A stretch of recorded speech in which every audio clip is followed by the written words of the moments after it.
गुज़िश्ता रोज़ 11 बजे के करीब जो अफसोसनाक वाक़या हुआ था बलूचिस्तान में, ट्रेन को हाईजैक किया गया और उसके बाद जो डेवलपमेंट्स हुई हैं, लेटेस्ट जो इतलात हमारे सामने आ रही हैं सिक्योरिटी ज़राए से, उनके मुताबिक फोर्सेस वहाँ पे ऑपरेशन जारी रखे हुए हैं और इस ऑपरेशन के नतीजे में अभी तक 190 जो मुसाफिर हैं उनको हिफाजत बाजियाब करवा लिया गया है और ऑपरेशन के दौरान 30 के करीब जो दहशत गर्द हैं उनको जहन्नम वासिल किया गया है।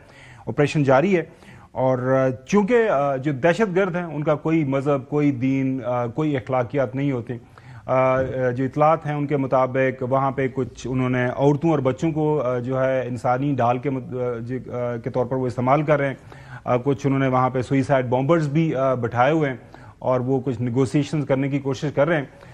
लेकिन जो इतलात हैं ऑपरेशन कामयाबी के साथ जारी सारी है। सबसे पहले नाजरीन आपको लेके चलते हैं कोयटा। मुस्तफा तरीन साहब हमारे ब्यूरो चीफ शुरू से जब से ये वाक़या रूनुमा होना शुरू हुआ तब से इस वाक़े को देख रहे हैं, कवर कर रहे हैं। उनसे जानते हैं कि कल 11 बजे से लेके ऑनवर्ड अभी तक क्या डेवलपमेंट्स हैं, क्या इक़दामात वहाँ पे बलूचिस्तान हुकूमत उठा रही है, वहाँ पे जो ऑपरेशन जा रहा है उस हवाले से भी उनसे इतला लेते हैं। बहुत शुक्रिया मुस्तफा तरीन। आप बताइएगा कि लेटेस्ट क्या आपके पास इंफॉर्मेशन है, कितने जो मुसाफिर हैं उनको बाहिफाजत जो है वहाँ से निकाल लिया गया है और ऑपरेशन की इस वक्त क्या नोयत है, क्या हो रहा है वहाँ पे?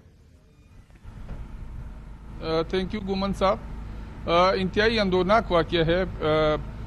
गालिबन 26 से 27 घंटे गुजर चुके इस वाक़ये को लेकर है कि बाद से लेकर 27 घंटों के दौरान सेटलमेंट नहीं हो सकी।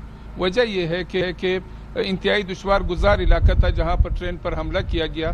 टनल नंबर 8 बोलान का इलाका है, सिब्बी से 30 किलोमीटर दूर पड़ता है, जहां पर ट्रेन पर हमला किया गया और ये हमला एक ऐसे वक्त में किया गया जब ट्रेन टनल के अंदर जो है दाखिल हो गई थी। उसके बाद इन मुसाफिरों पर क्या गुजरी ये तो बयान के काबिल ही नहीं है। इनमें से बाद मुसाफिर पनीर स्टेशन तक जो है उनको पैदल आना पड़ा था 3 से 4 घंटे की मुसाफत तय करके। दूसरी जानिब अगर हम देखें तो इस वक्त तक भी मैं इसलिए कह रहा हूँ कि सेटलमेंट नहीं हो सकी कि अब तक मुसाफिरों के आने का सिलसिला जारी है। अब तक 190 मुसाफिरों को बाजियाब करवा कर कोयटा पहुंचाया जा चुका है, लेकिन उनमें से भी बाज अभी तक कोयटा नहीं पहुंच सके क्योंकि उनमें से बाज अभी तक मच स्टेशन पहुंचाए गए और फर्दर मोर 3 से 4 घंटों के दौरान इम्कान है कि वो भी कोयटा पहुंचाए जा सकेंगे। इलाके में ऑपरेशन के हवाले से हुकाम का ये कहना है कि ऑपरेशन बदस्तूर जारी है। दुश्वार गुजार इलाका होने की बिना पर कल से ही बड़ी मुश्किलात का सामना था। इसमें एक जानिब जहां फोर्सेस ने ऑपरेशन करना था हमलावरों के सामने के खिलाफ, तो दूसरी जानिब सबसे बड़ा मसला ये था, सबसे बड़ा मरहला ये था कि जो बाजियाब होने वाले अफराद हैं उनको बखैर खूबी और सिक्योरिटी के तहत मच या कोयटा मुंतकिल किया जाए। इसके लिए ट्रेनों को भी मूव किया गया था, गाड़ियां भी मूव करवाई गई थी, लेकिन इस सिलसिले में कामयाबी उस वक्त मिल सकी थी जब गुज़िश्ता रात 3 बजे के करीब माल ट्रेन जो है 80 से 90 मुसाफिरों को लेकर मच और फिर उसके बाद इन मुसाफिरों को खसूसी सिक्योरिटी हिसार में निजी गाड़ियों में कोयटा लाया गया। फर्दर मोर मजीद भी आनी है और इनमें जो जख्मी हुए अस्पताल मुंतकिल किया गया था उनको तिब्बी इमदाद की फराहमी के बाद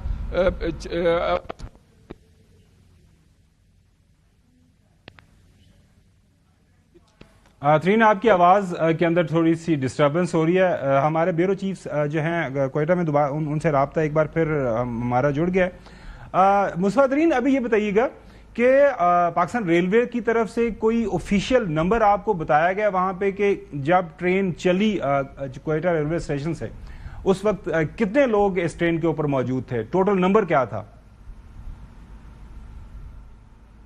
जी, रेलवे हुकाम का ये बताना है कि कल जो जाफर एक्सप्रेस कोयटा से पंजाब के लिए रवाना हुई थी उसमें मजमूई तौर पर 310 के करीब मुसाफिर जो थे वो सवार थे।